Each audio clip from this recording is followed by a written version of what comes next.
अस्सलाम वालेकुम, welcome to my channel. क्या हाल है जी आप सबके? जहाँ जहाँ से भी मेरी वीडियो देख रहे हैं, अल्लाह ताला आप सबको अपनी हिफ्ज़ व अमान में रखे। तो मौसम जी हमारे पास बड़ा ही प्यारा है। दुबई में सारी रात बारिश होती रही है, बच्चे स्कूल भी नहीं गए और बारिशें ही बारिशें। आपको पता है ना कि हम दुबई वाले तो तरसते हैं इन बारिशों के लिए। तो ये जो रहमत थी बन के आ गई है हमारे लिए, अल्हम्दुलिल्लाह। काफ़ी बारिश हुई है और ये बच्चे देखें घर पे ही हैं, इसलिए कि स्कूल से ई लर्निंग थी। स्कूल वालों की ईमेल आ गई थी कि बारिश की वजह से बच्चों को आज ऑनलाइन क्लासेस होंगी। तो बस फिर आज फ्राइडे भी था, तो बच्चों की जो क्लास थी ना वो 10 बजे तक है। तो उसके बाद बच्चों को मैंने फिर लगा लिया जी कटिंग पे। मैंने कहा आ जाएं जी, ये सब्ज़ी मंडी से जो लेके आए हैं इनको किसी साइड पे लगा लें। तो पूरी फैमिली माशाल्लाह जो है साहब ने मिल के ये काम शुरू किया। और ये जो आपको ढेर नज़र आ रहा है ना, ये है जी साग। और साग के हम पंजाबी लोग जितने शौकीन हैं, मेरी जो भी वीडियो देख रहे हैं, तो हम पंजाबियों की तो ये खुराक है और हम इंतज़ार करते हैं सीज़न में। और स्पेशली फिर प्रदेश में तो ये एक ही सीज़न में आता है, इसी महीने में नवंबर दिसंबर में साग हमें मिलता है, वैसे नहीं मिलता। और मैं डिब्बे वाला साग नहीं खाती। एक दफ़ा हम लेके आए थे, जब शुरू में मैं आई थी, 8-10 साल पहले की पुरानी बात है। तो डिब्बे वाला साग ओपन किया, यकीन करें उसमें से इतनी स्मेल आई, वो एक्सपायर भी नहीं था। एक्सपायरी तो यहाँ चीज़ें सेल ही नहीं होती। तो हमने उसे ओपन किया, स्मेल आई, वो दिन गया। मैंने तैयार किया, मैंने कहा हमने ना ये जो कैन में डिब्बे में चीज़ें सेल होती हैं, उबले हुए चने या इस तरह, वो नहीं इस्तेमाल करने। तो बस साग की कटिंग की है जी अर्शी ने, वही ये साग बनाते हैं। और आज बारिश की वजह से वो भी साइड पे नहीं थे, तो मैंने कहा फ़ायदा उठा ले।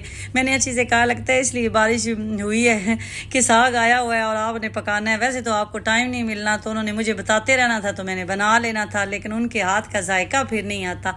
मेरे हस्बैंड भी बड़े अच्छे कुक हैं। बैचलर जो भी रहा है ना फैमिली के बगैर यहाँ दुबई में, तो उसको फिर खाना बनाना लाजमी आता होता है। बेचारे छड़े जब रहते थे। तो बस जी इसको वॉश करना है, उसे अच्छी तरह आपने करना है। पहले आपने कटिंग कर लेनी है, उसके बाद आपने इसको वॉश करना है। तो इस तरह से मैंने तो ऊपर से टैप ओपन कर दी, तो खुले पानी से मैं इसको वॉश करती हूँ। और उसके बाद आपने अपने हिसाब से भी जितना बड़ा छोटा आपने साइज़ का पतीला लेना है, तो इस को हमने बॉईल करने के लिए रखना है। पानी आपने नहीं डालना, क्योंकि साग जैसे ही वॉश करते जाते हैं उसके साथ भी काफ़ी पानी होता है और उसके पत्तों में भी पानी होता है। तो पानी तो मैं बिल्कुल नहीं डालती, वो अपने पानी में ही गल जाता है। तो उबलने के लिए मैंने इसको रख दिया है। जैसे जैसे मैं धोती जाती थी, बर्तन तो बड़ा था ना, तो फिर मैं उसमें डालती थी, नीचे आग भी जलाई हुई थी, तो वो खुद ब खुद ही नीचे होता जाता है। और ये मैंने मीठी जो है ना, इसको लगाया हुआ है जी मूलियाँ चॉप करने पर। ये देखें मूलियाँ ये कर रही है ऐसे। और मीठी ज़्यादा मूली वाले पराठे खाती है, तो इसलिए कहती है कि मैं खुद करती हूँ, हम मीठी से काम नहीं वैसे करवाते। तो करती मेरी बेटी बड़े शौक से है। मैं कहती हूँ अभी एज है, टाइम है अभी काम करने का, लेकिन प्यारे प्यारे मेरी मीठी के हाथ छोटे छोटे, अभी कामों वाले नहीं हैं। तो बस जी मैंने अभी साग रख के आई हूँ, तो साथ बैठ गई हूँ मीठी के। मैंने कहा मैं साथ साथ आपको छील के देती हूँ, तो आप ये फिर इस तरह से इसको कद्दूकश कर लें। मैं वक्फे से आके इसको चेक भी करती थी, और जो मैंने भी वॉश करके रखा हो, क्योंकि ये बर्तन इतना बड़ा तो नहीं होता ना कि हम इतना बड़ा साग एक साथ ही इसमें डाल दें। तो पहले वाला साग जब थोड़ा नीचे हो जाता था, पानी की उसकी जो भाप से वो बैठ जाता था, फिर मैं साथ और ऊपर से साग डाल देती थी। तो अब आप ये सोच रहे होंगे कि वो पहले वाला गल जाता है, वो गलता नहीं है। बस वो जैसे पत्ते पानी में डालते हैं तो वो नीचे बैठ जाते हैं, फिर और डाल लेते थे। तो अर्शी को मैं कहती थी कि मेरी सिस्टर रेसिपी पूछ रही हैं, तो आपने मुझे वक्फे से बुलाना भी ज़रूर है। तो मैं फुल एक सही हेल्पर बन के उनके साथ काम कर रही थी। तो ये आप देखें, मैंने इन्हें कहा कि जिसने भी पराठा खाना है ना, उसने मूलियों को कद्दूकश करने में ना अपना हिस्सा ज़रूर डालना है। तो अब मीठा आ गया उससे। और ये मैं चॉपर पे क्यों नहीं करती, चॉपर में ना दाना बन जाता है ये जो मूलियाँ जो हैं, तो इसलिए हाथों पे कद्दूकश किए हुए का पराठा मज़े का बनता है। तो ये जी करेलों को भी मैं स्टोर करती हूँ। और सलार की भी बारी आ गई। सलार को मैंने कहा आप तो कहते हैं माशाल्लाह मेरे 2 पराठे बना दे, मूली वाला जिस दिन बनाए, तो आप भी ज़रा आ जाए ना। तो सलार भी आ गया, अब ये करने लग गया है। तो करेलों की मैं बात आपसे कह रही थी कि करेले जो हैं उनको भी छीलना नहीं है, बिल्कुल भी कड़वे नहीं होंगे। आपने करेलों को अच्छी तरह एक दफ़ा वॉश कर लेना है उसके बाद आपने छीले बगैर उनके अंदर से सीड्स जो हैं वो निकालनी हैं, और निकाल के तो फिर आपने उनकी कटिंग कर लेनी है। तो मुझे अपने साग का भी साथ साथ डर था, मैं आती थी तो मैं देख लेती थी। और आँच जो है ना, ये अभी मैंने फुल की हुई थी, बिल्कुल फुल आँच पे मैं इसे बना रही हूँ। और पानी मैंने एक कप भी नहीं डाला, लेकिन आप देख सकते हैं कि वो कैसे उसमें पानी नज़र आ रहा है। ये सारा पानी साग का अपना होता है। तो साग के इंग्रेडिएंट्स जो हैं वो ऑलरेडी मैंने अपनी पिछली वीडियो में शेयर किए हैं कि हम साग में क्या क्या चीज़ें ऐड करते हैं। तो मैं अभी आपको फिर भी बता देती हूँ। यहाँ सरसों के पत्ते थे, धनिया के पत्ते थे, पालक थी, और जितनी मैंने आपको साग से रिलेटेड पिछली वीडियो में चीज़ें बताई हैं ना, वो सारी इसमें हमने ऐड की हैं। और साथ सलाह ने मुझे कहा कि मुझे पराठा बना के दें, तो साग रखा हुआ था तो उसके लिए फिर मैं पराठा भी बना रही थी। उसके अलावा धनिया लास्ट पे डालते हैं, और नमक वगैरह इसमें कुछ भी नहीं डाला हुआ, बस ऐसे ही आपने सिर्फ पत्ते जो साग के हैं उनको कटिंग करके तो बॉयल करने के लिए रख देना है। उसके अलावा इसमें सौंफ भी मैंने आपको दिखाई थी, पिछली वीडियो देखेंगे तो आपको पता चल जाएगा कि मैंने जो साग के आइटम लाई हूँ वो मैंने आपके साथ शेयर किया, वो सारे इसमें कटिंग। उसमें से सिर्फ एक जो पालक की गट्ठी थी ना, बस वो मैंने रखी थी पकौड़े बनाने के लिए, छोटी सी। बाकी जितनी उसमें क्वांटिटी मैंने बताई हुई है ना, सारी हमने ये कटिंग करके तो उसको वॉश करके तो उबलने के लिए रखा हुआ है। जिस दिन साग बनाए ना, उस दिन पूरा दिन इसी साग के चक्कर में गुजर जाता है। बच्चे कह रहे हैं कि पूरे घर में से इसकी खुशबू आ रही है। तो मैं फिर बखूर भी बाहर रख के आई हूँ। मैंने कहा चलो साग और बखूर जो है ना, दोनों मिक्स खुशबू घर से आए। अर्शी आए हैं, अभी बाहर गए हैं, वो जब एंटर हुए हैं तो कह रहे हैं कि वो बाहर तक लिफ्ट तक हमारे साग की खुशबू आ रही है। और उसके बाद ये एक हमारे भाई हैं, फैमिली फ्रेंड हैं, शारजा रहते हैं, तो उन्होंने कॉल की कि मैं आ रहा हूँ। वो दुबई में जॉब करते हैं, दुबई पुलिस में। तो मैंने कहा कि अब वो भी क्या कहेंगे कि हमें साग खिलाना है। अब ज़रूरी नहीं होता कि साग हर बंदे को पसंद हो। हमें तो कोई अगर इनवाइट करे और साग की जगह मटन भी दे दे तो हम साग को मैं तो प्रेफर करूँगी। लेकिन मैंने कहा पता नहीं भाई आप शौक से खाते हैं या नहीं, तो उनके लिए ना साथ मैंने बोनलेस मटन निकाला है, तो वो मैं बना रही हूँ। और ये देखें जी, मैं चेक कर रही थी। आपने अब कैसे आपको पता चलेगा ये गल गया है? ये जो गंदले मैंने डाली हुई है ना सरसों की, वो लेके आपने उसको हाथों से ऐसे मैश करके देखना है। अगर तो वो गंदल गल गई होगी तो पत्ते तो गल ही जाते हैं, तो बस समझ लें आपका साग रेडी हो गया। तो अभी थोड़ा सा ही गली पड़ी थी, लेकिन मैंने कहा चले थोड़े से मैं और टाइम इसको लगा लेती हूँ। आँच मैंने अब हल्की कर दी है। और उसके बाद ये करेले कटिंग की है, और उसके बाद इनको मैंने दोबारा वॉश किया है। मैं ना वॉश करने के बारे में ना बड़ी वहमी हूँ। धनिया हो, पुदीना, पत्ते जितने भी हों ना, बच्चे अगर वॉश करें, कभी मैं सलार को कह दूँ कोई चीज़ वॉश करें तो मैं उसके बाद खुद भी करती, मुझे तसल्ली नहीं होती। मैं कहती हूँ अंदर रेत ना रह जाए। तो ये मैंने करेले फिर अभी एक दफ़ा इनको वॉश किया था, और उसके बाद मैंने इनका कि अच्छी तरह ये ड्राई हो जाएँ तो इनको मैं फ्राई कर लेती हूँ। घर में अगर हम चीज़ स्टोर करते हैं ना, तो हमें मेंटली सेटिस्फेक्शन होती है कि ये चीज़ हमने खुद तैयार करके तो रखी हुई है। आपको वहम नहीं होता। बाज़ार की चीज़ें जितनी भी आप ब्रांडेड ले लें, महंगी ले लें, वो मज़ा नहीं आता। मैंने ये सारे तजर्बे ज़िंदगी ने बड़ा कुछ खुद ही ज़िंदगी सिखा देती है, तो सीखे हुए हैं। तो इसलिए मैं अब ये खुद ही कर लेती हूँ। मेरे हस्बैंड को करेले बड़े पसंद हैं, वो शौक़ से खाते हैं, तो इसलिए फिर मैं ये टाइम भी नहीं। कुछ सब्ज़ियाँ ऐसी हैं जैसे पालक है, साग है, करेले हैं, इनके लिए टाइम चाहिए होगा, टाइम टेकिंग होती हैं। लेके आए, छीलें, काटें, टाइम नहीं होता। हम लोग, आपको पता है मैं भी एक हाउस वाइफ कम वर्किंग लेडी हूँ, तो इतना कभी कभी तो ज़्यादा ही बिजी रूटीन हो जाती है। तो बस जी, मैं अभी इनको फ्राई करने लगी हूँ। तो मैं फिर ये चीज़ें ऐसे स्टोर कर लेती हूँ। मैं तो बल्कि मटन मिल जाता है यहाँ हर मार्केट से, सुपर मार्केट 24 घंटे खुली रहती है जहाँ से मटन मिलता है। लेकिन सम टाइम ऐसे होता है, जैसे अब कल बारिश थी, भाई आ गए, मटन घर था, हमने बना लिया, तो टाइम नहीं मिलता कि जाएं, या कभी कभी सुस्ती हो जाती है। बच्चे कह देना तो मैं कहती हूँ अब मेरे से जाया नहीं जाता, तो इसलिए ये सुस्ती को दूर करने के लिए मैं खुद ही कर लेती हूँ। तो बस जी, साग उबल गया, आप साथ साथ वीडियो में देख रहे हैं। हमने उसको अभी छलनी में निकाल के तो छान लिया था उसका पानी, और उसके बाद आपने इसको चॉपर में इस तरह, मैं ये मेरा ब्लेंडर चॉपर है, इसमें मैं चॉप कर लूँगी। अगर आपके पास ये चॉपर नहीं है तो आपके पास हैंड वाला ब्लेंडर टाइप है, तो आप उससे भी किसी ऐसे डूंगे बर्तन में रख के तो आप इस साग को चॉप कर लें। हमारी माएँ तो वो लकड़ी का ऐसे होता था घुमाने वाला, अम्मी करती थी, उससे चॉप मिक्स करती थी, सही ऐसे भी जैसे करते हैं चीज़ को। उसके बाद ये देखें जी, जितनी दफ़ा मैं चॉपर में डालूंगी तो 1 चम्मच जो खाने वाला होता है ना, वो आपने आटा डालना है। इससे क्या होता है कि ये साग जो है ना मुलायम हो जाता है। जैसे ना बिल्कुल इसकी जो थिकनेस है वो अच्छी हो जाती है। तो अब जितनी दफ़ा मैं डालूंगी हर दफ़ा मैं वो खाने का 1 चम्मच, तो क्वांटिटी आपको नज़र आ रही होगी कि कितनी है।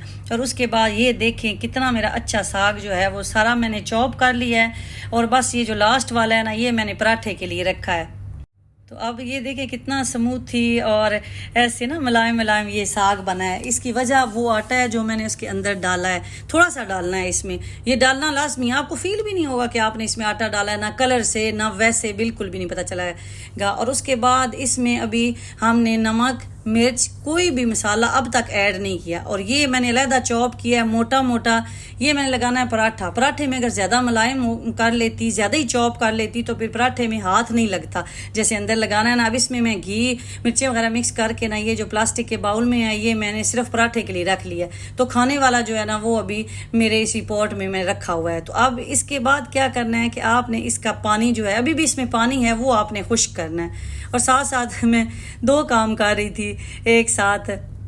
इसके नीचे आंच मैंने मीडियम जला दी है, तो इसमें पानी हमें नज़र नहीं आ रहा लेकिन इसमें पानी फिर भी होता है, वो बिल्कुल आपने खुश्क कर लेना है। तो साथ ये मैं करेले भी फ्राई कर रही हूँ। आप करेलों को कटिंग की, वॉश की, और उसके बाद आपने इस तरह उनको फ्राई करके तो बस स्टोर कर लेना है। तो ये आप भाप देख रहे हैं ना, ये जो भाप निकल रही है, तो आपने 10 मिनट तक उसको खुश्क और करना है चॉप करने के बाद साग को। फिर ये सब्ज़ मिर्चें, ये आपकी अपनी मर्जी है, कुछ लोग कुटी हुई मिर्चें डाल लेते हैं, कुछ सब्ज़ डाल लेते हैं। तो मैंने तो कुटी हुई नहीं डाली, मैंने सारी सब्ज़ मिर्चें डाली हैं। ये 50 मिर्चें थी, बंगाली इंडियन वाली जो यूएई वालों को पता है जो मिलती हैं। तो ये देखें कितना अच्छा कलर और इतनी अच्छी खुशबू, अभी भी उसके साथ है ना भाप जो है वो निकल रही है। तो कोशिश करें कि नॉन स्टिक ग्रेनाइट एल्युमिनियम वाले बर्तन में अगर आपके पास है, नहीं है तो फिर आंच हल्की पे आपने इसको खुश्क करना है। जहाँ 10 मिनट में खुश्क होगा वहाँ 20 मिनट लगेंगे आपके।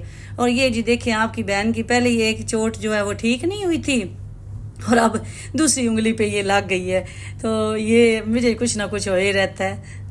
अर्शी मुझे कहते हैं अपना सदका उतारती रहा करो। मैंने कहा वो तो मैं देती रहती हूँ, इसलिए अल्लाह ताला ने अब तक बचाया हुआ है, कोई बड़े नुकसान से बची हुई हूँ। तो ये जी अभी मिर्चें डालने के बाद आपने इसे 5 मिनट तक और पकाना है, ज़्यादा नहीं पकाना, फिर सब्ज़ मिर्च की खुशबू जो है वो चली जाती है। तो ये अभी खुश्क हो चुका है, हल्की हल्की इसमें से भाप जो है वो निकलती रहेगी। एक चीज़ गर्म जो है, तो उसके बाद लास्ट पे इस पे धनिया डाल देना है। और इससे पहले जब मिर्चें डाली हैं उसके साथ ही थोड़ा सा ज़ीरा, मैं बाहर चली गई थी तो अर्शी ने थोड़ा सा इसमें ज़ीरा भी ऐड कर दिया। उसके अलावा हम इसमें और नमक भी ऐड कर दिया। कोई मसाला नहीं ऐड करते, ना सूखा धनिया, ना पिसा हुआ गरम मसाला, ना ही हल्दी, क्योंकि हर चीज़ में सारे मसाले नहीं अच्छे लगते। लेकिन मैं आपको फोर्स नहीं करती, अगर आप लोग खाते हैं तो आप अपने हिसाब से उसमें डाल लें। तो ये धनिया की 3 गठियाँ मैंने डाली हैं इसमें। लग रहा था कि ज़्यादा है लेकिन देखिए बिल्कुल भी ज़्यादा नहीं है। और ये धनिया आपको कब नज़र आएगा, जब आप इसको तड़का लगाएंगे। हम साग को तड़का लगाते हैं, हर बंदे की रेसिपी अपनी होती है। कुछ लोग मसाला तैयार करके तो उसमें बनाते हैं, तो आप लोग भी कैसे बनाते हैं मुझे कमेंट में ज़रूर बताइएगा। धनिया डालने के बाद 2 से 3 मिनट तक आंच तेज़ करके अच्छी तरह हिला ले, ताकि जो धनिया हमने डाला है वो इसमें अच्छी तरह मिक्स हो जाए। और उसके बाद आपने इसके नीचे से आंच बंद कर देनी है। तो साग हमारा हो गया है जी रेडी। तो बस तड़का लगाएं और मज़े लें। साग का सीज़न जो है वो स्टार्ट अब हो गया मेरे घर तो। और साथ मैंने करेले भी फ्राई कर लिए हैं। ये करेले, इनका ना ही कलर चेंज होता है आप स्टोर करेंगे, ना टेस्ट चेंज होता है। तो जो मेरी जैसी बिज़ी हैं या थोड़ी सुस्त भी आप कह लें, किसी मामले में हैं कटिंग के, या एक चीज़ लेके आएँ फिर वो बनाएं, तो वो तो ये काम ज़रूर करें और लाजमी स्टोर करें। और फिर मुझे बताएं आप ये जब ट्राई करेंगे तो आपका ये एक्सपीरियंस कैसा रहता है, रिव्यू दें। और ये साग भी जी हमारा हो गया रेडी। मैंने आँच इसके नीचे बंद कर दी है। तो अब इसके बस मैंने पैकेट बना के रख लेने हैं। इसी तरह ये जो करेले हैं इनको भी मैं पार्सल में पैक कर दूंगी। और ये अगली सुबह है जी, रात को मैंने रख दिया था, मैंने कहा ठंडा हो ले। साग भी और करेले भी मैंने फ्रिज में ही रखे थे, नीचे फ्रीज नहीं किए थे। तो अब मैंने कहा मैं उठी हूँ तो सबसे पहले तो मैं इनको संभाल लूँ, उसके बाद मैं बच्चों के लिए नाश्ता बनाऊँगी। बच्चे भी अभी सोए हैं। तो ये जी करेले हैं जो हमने फ्राई करके रखे थे, ठंडे हो चुके हैं। और ये हमारा साग है। साग अभी और ही अच्छा लग रहा है, ऐसे सही स्मूथ थी और अच्छा इसकी लुक आ गई है। तो अब मैंने पार्सल निकाले हैं, तो ये जी मैंने बना दिए हैं इसके पार्सल। देखने में कितना ज़्यादा लग रहा था, कटिंग जब की है वो जो मैंने आपको बताई है ना क्वांटिटी, वो सारा मैंने बना लिया है, उसमें से बचाया नहीं है, रखा नहीं है। ये तो खाली पार्सल हैं और दूसरे ये जो मैंने रेडी कर लिए हैं। तो बस ये पार्सल को अभी हम फ्रीज़ कर लेंगे। तो हमारे 5 महीने 6 महीने, इवन कि मैं जब विला में रहती थी तो मैंने एक साल तक भी ये घर का बना हुआ साग स्टोर करके खाया है। और ये हमने तड़का नहीं लगाया, बस इसमें सारे मसाले ऐड हैं। और मसाले क्या क्या मैं आपको दोबारा बता देती हूँ। नमक, मिर्चें, ज़ीरा डाला है, सब्ज़ मिर्चें मैंने डाली हैं, उसके अलावा हमने इसमें कुछ भी ऐड नहीं किया। तो अब तड़का, जिस दिन मैं तड़का बनाऊंगी इंशाल्लाह मैं वो भी वीडियो आपके साथ शेयर कर दूंगी। तड़का किस चीज़ का बनाना है? तड़का हम तो इसको लगाते हैं लहसुन का, जैसे आम दाल वगैरह के तड़का। घी, आप देसी घी गर्म कर लें या जिस ऑयल में आपने लगाना है, तो उसके बाद उसमें आप लहसुन डाल दें। जैसे मैं एक पार्सल ये लूँगी लहसुन का तड़का, बस आप साग को लगा लें। तो बस हर बंदा अपने हिसाब से, कुछ लोग मसाला बना के तड़का लगाते हैं, नहीं हमें नहीं अच्छा लगता वो, इसकी खुशबू ही चली जाती है। साग का अपना टेस्ट आना चाहिए, ना कि मसालों का टेस्ट आए। तो बस जी मैंने पार्सल बना लिए हैं। इतनी खुशी हुई है ना कि मैंने इस सीज़न का जो एक बड़ा काम वो कर लिया है। तो अब साग की भी टेंशन ख़त्म हो गई है, पराठों के साथ ही मुझे तो ज़्यादा अच्छा लगता है। तो उसके बाद मैंने ये जो करेले रखे हुए हैं, मैंने कहा अब इनको भी मैं किसी साइड पे लगा लूँ। तो उसके बाद फिर मैं आटा गूंथती हूँ। तो ये जो करेले हैं इनको भी आप सेम उसी तरीके से इनके भी पार्सल तैयार कर लें। और फ्रिज मेरे की हालत देखें, ये सामने स्ट्रॉबेरी, पीछे मटन मैंने फ्रीज़ किया हुआ है। ये जो 2 आपको कंटेनर नज़र आ रहे हैं, इसमें शामी कबाब मैंने फ्रीज़ किए हुए हैं। ये फ्रोज़न फ्राइज़ हैं, उसके ऊपर स्यारा के स्ट्रिप्स हैं, ये चिकन बर्गर हैं, वो बोनलेस चिकन है। ये सारी चीज़ें फ्रीज़र की हैं। और अर्शी मुझे कहते हैं कि आप फ्रीज़र ले लें सेपरेट, लेकिन मैं रखूँगी कहाँ, फिर वही टेंशन। मैंने कहा मैं ऐसी मुसीबत पाल लूँ, रखने की जगह है नहीं फ्लैट में। तो बस पहले विला में थी ना, तो मैंने बहुत बड़ा फ्रीज़र रखा हुआ था। फिर जब हम यहाँ आए हैं तो वो हमने साइड पे भेज दिया था। ये साग वाले पार्सल का काम तो कंप्लीट हो गया, मैंने इनको क्लोज़ कर दिया है और अब मैं इनको फ्रीज़र में रख दूँगी। और उसके बाद ये मैंने रेडी कर लिए हैं जी, करेलों का जो पार्सल थे वो भी तैयार हो चुके हैं। और ये 7 पार्सल टोटल बने, इसका मतलब है 7 दफ़ा तो करेले भी बना सकती हूँ। ये जो रोज़ाना बनाने की टेंशन है कि क्या बनाएं। हम सब्ज़ियाँ बड़ी शौक़ से खाते हैं, दालें हम थोड़ी कम खाते हैं, दाल चावल वगैरह ज़्यादा बनाते हैं, हमें सब्ज़ियाँ सब कोई पसंद हैं। तो बस जी अब ये जो करेलों के पार्सल हैं इनको भी क्लोज़ करूँगी और उसके बाद इनको भी मैं फ्रीज़ कर लूँगी। तो करेले जो हैं, ये जो पार्सल जब इनको मैं क्लोज़ करती हूँ तो इनके ऊपर ना मैं नाम लिख लेती हूँ। फिर पार्सल एक जैसे होते हैं बाहर से, तो वो फिर मिक्स हो जाते हैं। साग के पार्सल मैंने ऐसे ही रख दिए हैं और करेलों के ऊपर मैंने लिख दिया है करेला, ताकि जब इस्तेमाल करना हो ऐसे ही ओपन करके ना देखना पड़े, सामने से ही पता चल जाए कि इसके अंदर करेले हैं। तो इसी तरह से मैं करती हूँ, जो भी चीज़ बनाऊँ उसके ऊपर नाम भी मेंशन कर लेती हूँ।